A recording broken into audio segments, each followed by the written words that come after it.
माडबनच्या गावागावातून फिरताना स्थानिकांचा या प्रकल्पाला किती विरोध आहे हे दिसून येतं। लोकांच्या बोलण्यातून फक्त विरोध दिसत नव्हता तर सरकार आणि पोलिसांच्या दडपशाही बाबतची चीडही दिसत होती। उद्देशी किंवा याचा संबंध नाही, यांचा फक्त पैशाशी फक्त संबंध आहे। पॅकेज आम्हाला काय करायचं, थुकतो आम्ही त्या पॅकेजवरती ना, आम्हाला ते पॅकेजच नको आहे। आमची रोजीरोटी हीच आमचं एक धन आहे।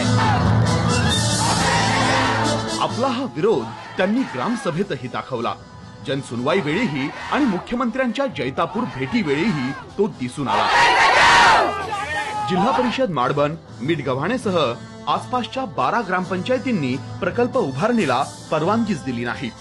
मग हा प्रकल्प उभारला तरी कसा, असा प्रश्न माडबनच्या माजी सरपंचांनी विचारलाय।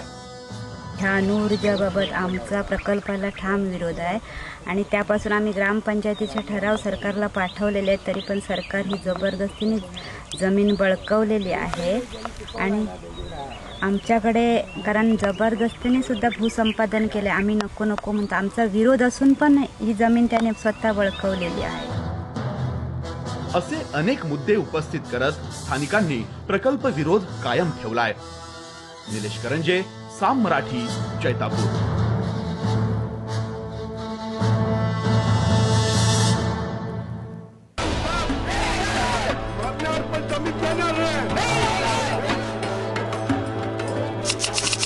एप्रिल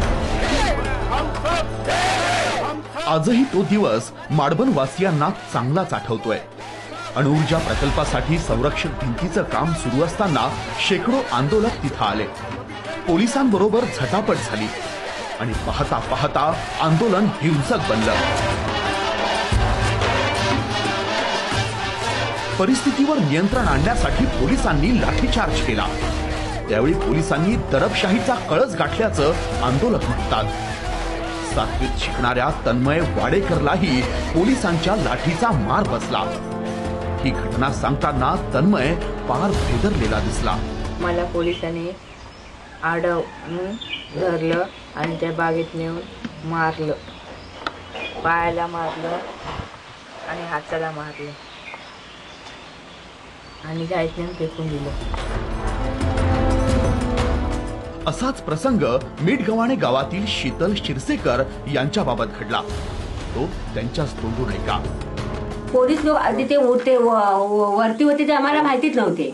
आम्ही शेतामध्ये जातो घाटीने वरती, ह्याने आम्हाला बघितलं आणि पाठलाग केला। आमची दगडी घातल्या आमच्या डोक्यावरती, दगडी घातल्याबरोबर आम्ही खाली पडलो। काय बायका धावल्यात, काय बायका खाली पडल्यात। जास्त ज्यांना लागला ना त्यांनी बघितलं नाही आणि कमी लागलं ना त्यांनी गाडी त्यांना दंडुके मारून त्यांच्या आमच्या डोक्यावरच्या दगडी घातल्या। तेवढे आमचं संपूर्ण मी बेशुद्ध पडली तिथे। मिठगव्हाणे गावातील अनेकांवर पोलिसांनी गुन्हे नोंदवले आहेत। शमसुद्दीन मीर, रमेश काजवे, विश्वनाथ कांबळी हे त्यातलेच। पोलिसांच्या दडपशाहीचा पाढाच त्यांनी वाचला। जमीन ताब्यात घेण्यापासून सगळी जबरदस्ती झालेली आहे। शेतकऱ्यांना कसलीही कल्पना दिलेली नाही आणि पोलिसांची दंडुकेशाही आणि दानदपटशाही चाललेली आहे। रात्री 12, 1, 1:30, 2 वाजता आम्हाला हवा तेव्हा येऊन पोलीस उठवून देतात आणि लॉकमध्ये टाकतात। पॅकेज तुम्ही किती वाढवून द्या तरी आमचे शेतकरी आणि किंवा आमचे जमिनी कोणालाही द्यायचे नाहीत। आमची हाय तीच वस्तू ती आम्हाला पाहिजेत। आम्हाला एवढं किती म्हणजे त्या लोकांनी म्हणजे बुवा 1 कोटी रुपये दिले नाही म्हणजे आता जमिनींच्या। आता आम्हाला अशी भीती वाटते ना, म्हणजे फिरायचं कसं काय करतील हे सुद्धा काय। आणि किती पोलीस म्हणजे आता आमच्या भागात म्हणजे माणसांपेक्षा पोलीस जास्त झालेले आहेत। एकेका आंदोलकांवर पोलिसांनी अनेक प्रकारचे गुन्हे नोंदवले आहेत। गावात संचारबंदी असून माडबन, मिठगव्हाणेत पोलिसांच्या फिरणाऱ्या गाड्या पाहिल्यावर तिथल्या परिस्थितीचा अंदाज येतो।